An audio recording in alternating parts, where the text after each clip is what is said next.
A good view of the Soyuz MS-23 spacecraft docked to the Prichal module, which is the node module, a multi-hatched docking port for multiple vehicles at the Russian segment of the station. And now we're back inside Prichal at the hatchway to the Soyuz,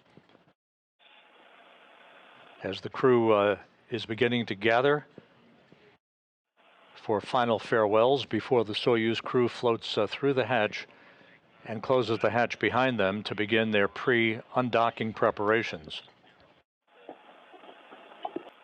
And a view of Frank Rubio, soon to depart the International Space Station.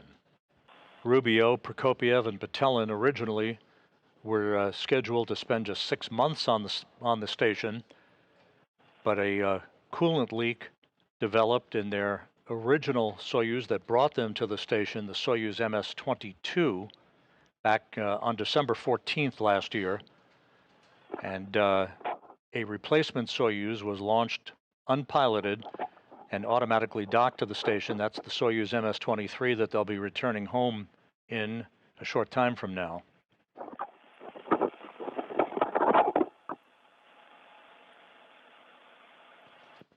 Once this farewell opportunity is concluded, Rubio, Prokopyev, and Petelin will float inside the Soyuz, and Kononenko will begin the process of closing the hatch on the Prichal module side of the docking interface. The Soyuz hatch will be closed, and the Soyuz crew, the departing crew, will begin to don their Sokol launch and entry suits. And with the photo fest now having been completed, final handshakes between the crew members. And we'll be seeing Prokopyev, Petelin, and Rubio enter the Soyuz vehicle momentarily.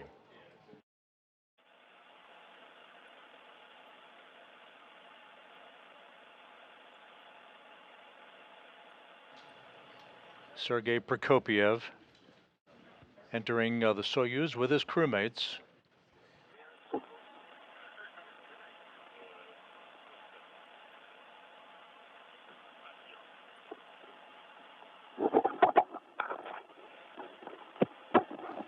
They are entering into the upper section of the Soyuz called the orbital module, which is basically designed to provide the crew members a bit of space before they move into the center section, which is the descent module of the spacecraft. The station hatch will be closed first, followed by the Soyuz hatch, and that will initiate the start of leak checks over the course of an orbit or so, to make sure that we have an airtight seal between the two docking interfaces before the depressurization of the passageway is conducted. Undocking scheduled at 2:54 and 30 seconds a.m. Central Time, 3:54 and 30 seconds a.m. Eastern Time. There will be an undocking command to begin the process of opening the hooks holding the Soyuz to the Prichal module docking port. That takes about 90 seconds to complete before the springs push off on both sides of the docking interface to initiate the physical separation of the vehicle. At the time of undocking, Expedition 69 will come to an end. Expedition 70 formally begins. And there goes the hatch on the Prichal module side of the docking interface.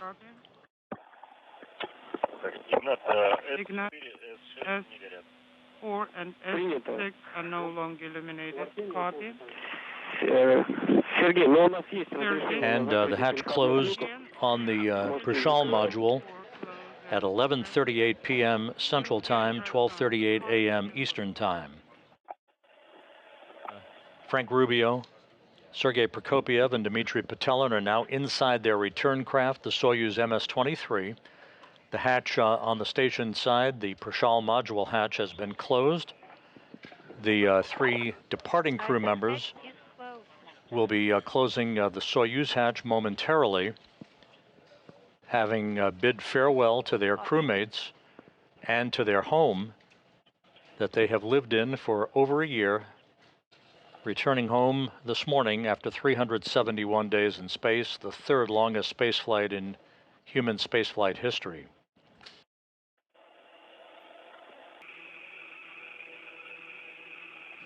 A good view of the three-sectioned Soyuz spacecraft. At the very top of your screen is the instrumentation and propulsion module with the solar arrays deployed. The center section is where the crew is strapped into their seats. That's the descent module, the only component that survives the heat of re-entry to bring the crew home. And at the very top of the Soyuz, mated still for another couple of minutes to the Prichal module, that's the orbital module. Once a physical separation occurs, the thrusters on the Soyuz will fire in two separate separation burns to open a separation rate from the International Space Station to an ultimate distance of about 90 miles from the station for the deorbit burn later this morning.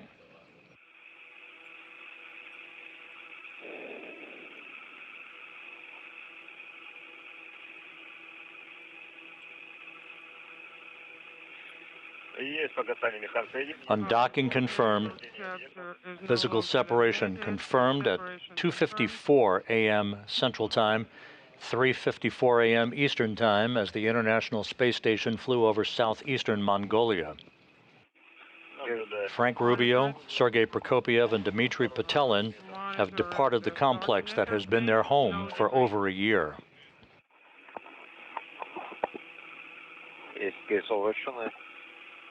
Unintelligible.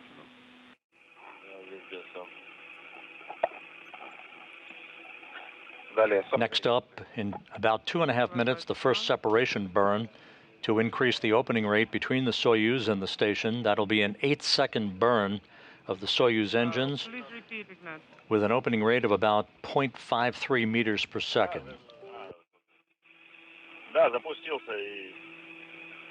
Inaudible.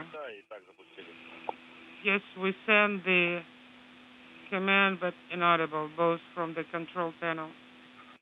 And the indicator is no longer illuminated.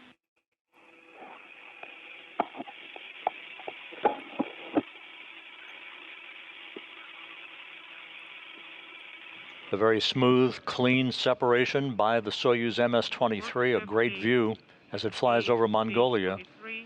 On board, Frank Rubio, Sergei Prokopyev, and Dmitri Petelin, wrapping up 371 days in space and the third longest spaceflight in human history. Firing in manual mode.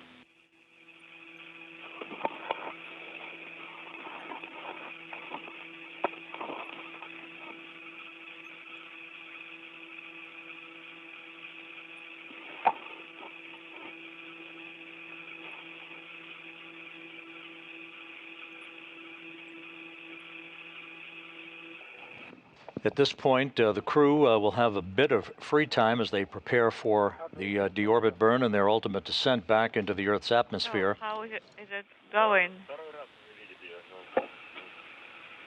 Well, it's not the first time.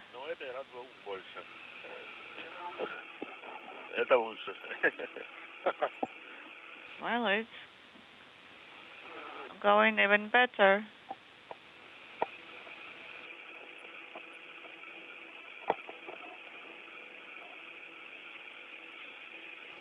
Good view of the departing Soyuz. Sergei Prokopyev reporting that the crew is feeling well.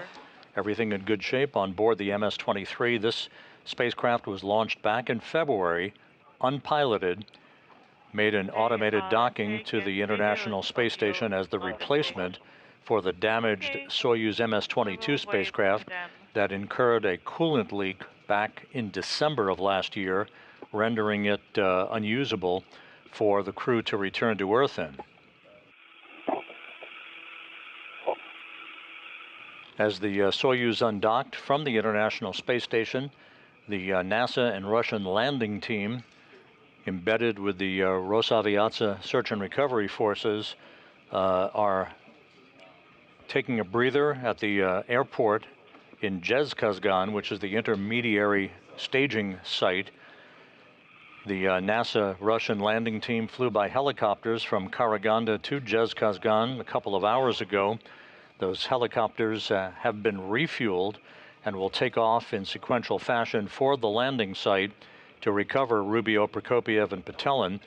The helos will be wheels up around the time of the deorbit burn. which again is scheduled at 5:24 and 9 seconds a.m. Central Time, 6:24 and 9 seconds a.m. Eastern Time.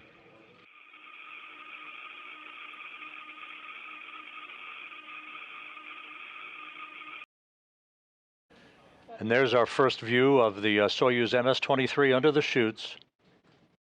6 minutes until touchdown. This video is courtesy of Roscosmos.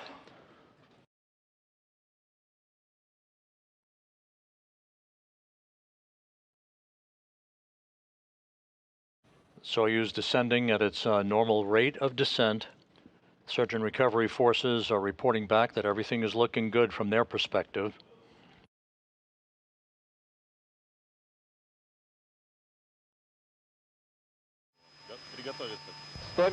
Prepare. 100 meters to ground.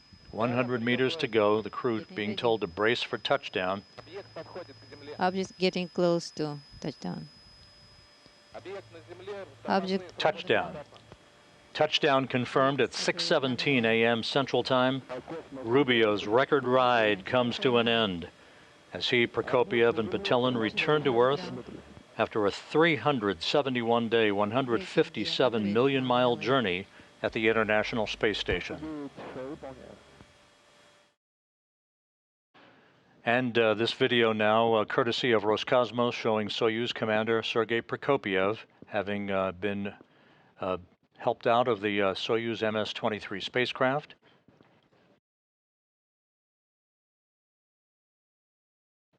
The crew home after 371 days in space, the third longest space flight in history, and of course for Frank Rubio, the longest single space flight by an American astronaut.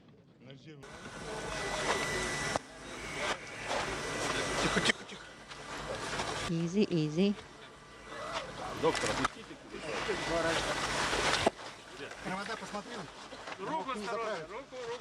Check the arm. Check the cables. Careful. Easy. Frank Rubio, the U.S. record holder for the longest single space flight in history, back on Earth. Here you are. Don't fall. Very nice to see you.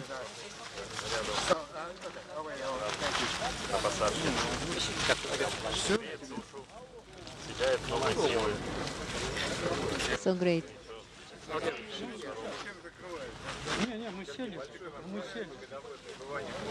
We're all here.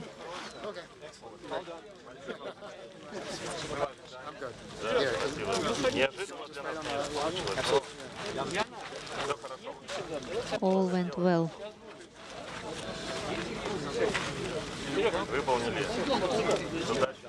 Great, thank you.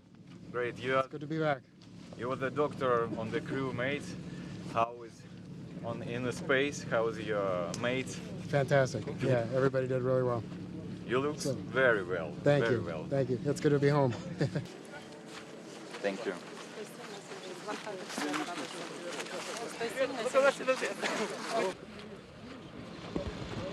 Once again, the view from the landing site, right by the Soyuz MS-23. Frank Rubio on the left, Sergei Prokopyev on the right.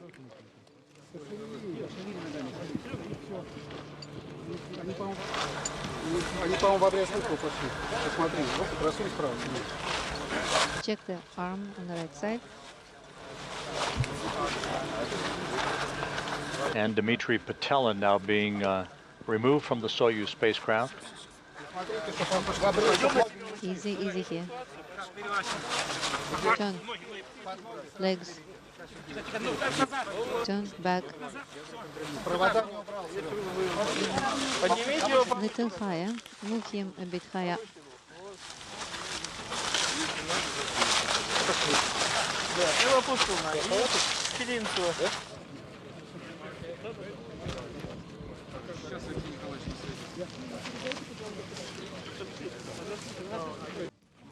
And a view of the Soyuz MS-23 spacecraft that touched down 28 minutes ago at 6 17 a.m. Central Time. Yeah, drink a little bit. The 3 crew members will be carried in those chairs into a nearby inflatable medical tent to doff their Sokol launch and entry suits, get into more comfortable flight clothing, and then they'll be transported in those ATVs to 3 awaiting Russian Mi-8 helicopters to take off for a 2-hour flight back to the staging city of Karaganda to the northeast of the landing site.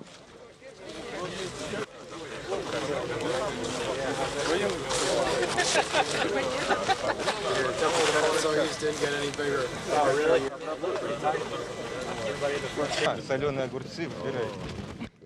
And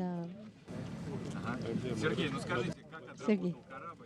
And Dmitri Petelin, who was board engineer number 1, he and Prokopyev conducted 6 spacewalks during their time on board the International Space Station. Mode. Thank you.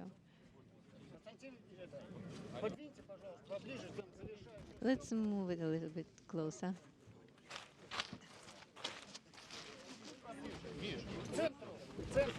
Closer to the center.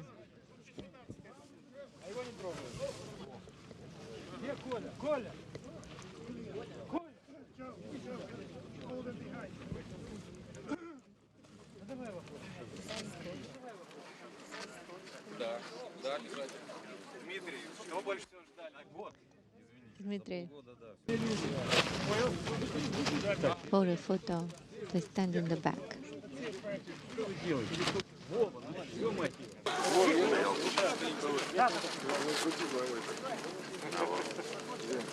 Those Matryoshka dolls bearing the images of each of the 3 crew members being presented to them by members of the search and recovery forces. I'm taking pictures of everybody. Oh, perfect. Very good.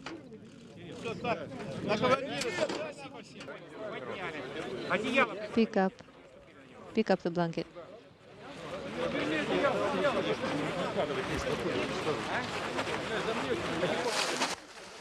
Prokopyev, thumbs up, being moved toward that medical tent.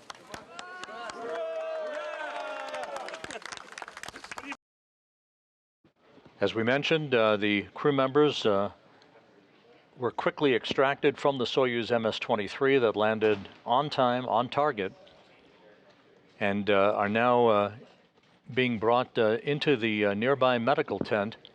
And there's a view of Frank Rubio with Joe Acaba and the rest of the NASA team helping bring him into the medical tent. In the back, you see ISS program manager Joel Montalbano.